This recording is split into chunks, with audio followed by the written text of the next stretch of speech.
Thanks to his political tweets, Gary Lineker has long been a thorn in the side of the more conservative elements in BBC management. And now, after 26 years hosting Match of the Day, they've pushed him out of the job.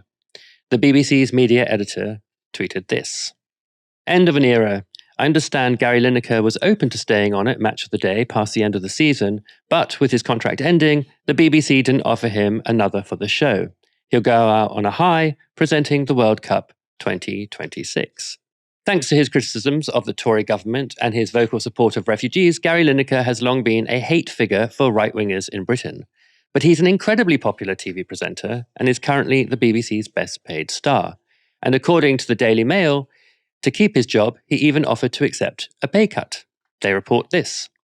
The footballer turned pundit, 63, was open to staying and is even believed to have volunteered to take a £350,000 a year pay cut from his £1.35 million salary to stay as host of the flagship football show Beyond next May. But his new boss, Alex Kajelski, with whom he is not close, declined so he can freshen the corporation's Saturday night football coverage while cutting the salary bill.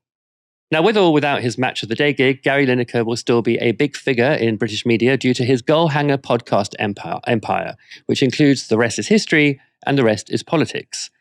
And in an interesting move, The Rest is Football podcast, which he hosts, will become available on BBC Sounds.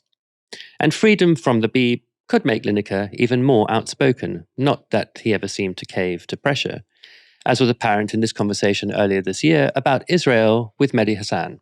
The minute you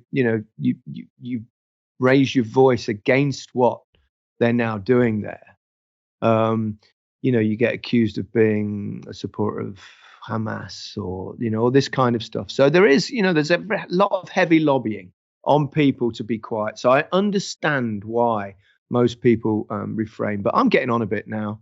I'm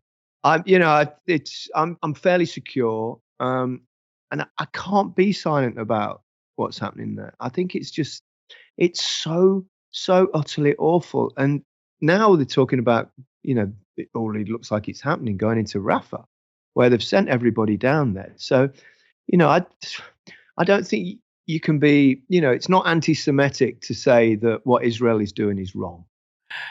Sorry, our producer, Gary McQuiggan, just told me that he's named after Gary Lineker. His mum is a fan. Mike, I imagine you watch Match of the Day more than I do. How much is Lineker going to be missed? He'll be missed a lot. I think Gary Lineker is the face of Match of the Day. I think if you're around my age, kind of like late 20s, and you've watched and you're a football fan, you support a Premier League team possibly, and you watch Match of the Day, he's the person you associate with Match of the Day. He's the person you associate with BBC's sports coverage more broadly, I think, when it comes to their football coverage, certainly. And he's fundamentally really good at his job. He's a fantastic presenter. He's witty, he's funny. He provides good analysis when he does. When he's not hosting, he can often jump in and provide some good analysis. And just a lovely chap. And I think ultimately what's happened is, and the BBC wouldn't admit it, but we do know there has been this tension because Gary Lineker has become very outspoken when it comes to really important issues. We know that a couple of years ago, obviously, I think it was a couple of years ago, there was the issue of his criticism of the Conservative Party and its stance on migrants, and he spoke out rightly, very vocally against their stance on migrants. And I think, again, on the issue of Israel-Palestine, Lineker's been on the right side of history. He spoke with Mehdi Hassan there about the kind of the plight of Palestinians and how it isn't anti-Semitic to criticize what Israel are doing, and it isn't, right? So I think he's saying things that make the BBC uncomfortable, and I think the BBC just don't want to deal with it anymore.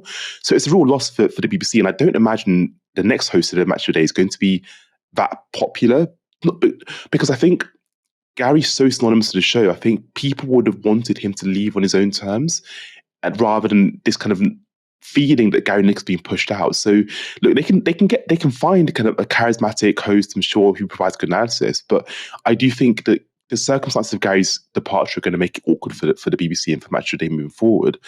And I do think that he's just really good at his job. But it feels really odd to sack someone, or not quite to sack someone, they haven't sacked him, but to kind of nudge him out of the door, given that there's nothing wrong in terms of how he's doing his job. He's not deteriorating. People aren't getting tired of Gary Lineker.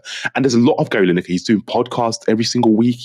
There is a lot of him. People still like him. So yeah, it's a really odd one, given I think the BBC, again, I'm saying it's driven by his things and what he says. But look, Gary can rest assured he's on the right side of history. He's spoken a lot about some issues that matter.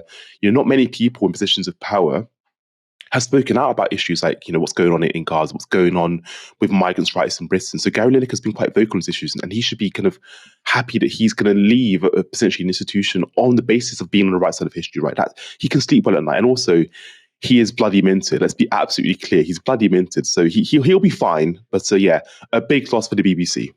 Yeah, and as we always say here, independent media is far superior to mainstream media. Perhaps it will give him a chance to focus on his, podcast empire, where he can speak more freely about the topics that he wants to speak about without, still having a pretty big audience. Absolutely. I think ultimately Gary's decided at this point of his career, he doesn't need money, right? Gary Lineker's, again, he's minted. I don't think he wants to feel this sense of being constrained about what he can and can't say on issues that matter. Because ultimately, I think you probably reach a point in life when you've done what Gary Lineker's done. You've hosted Match of the Day for 25 years, had an amazing footballing career as well. Look, why can't I say what I want to say? Why should I be muzzled? Why should I not speak out about Palestinians and their plight because I'm working for this organization who feel uncomfortable with it? Why should I? So look, he probably has more than what he would need as a human being. So I think, in many ways, if the BBC's loss, and maybe in many ways Gary Lineker's gain, he'll go from strength to strength, I'm sure, and do amazing things, and he'll still be talking about football for years to come. So it's their loss, it's his gain, and hopefully we get to see him fight a good fight still.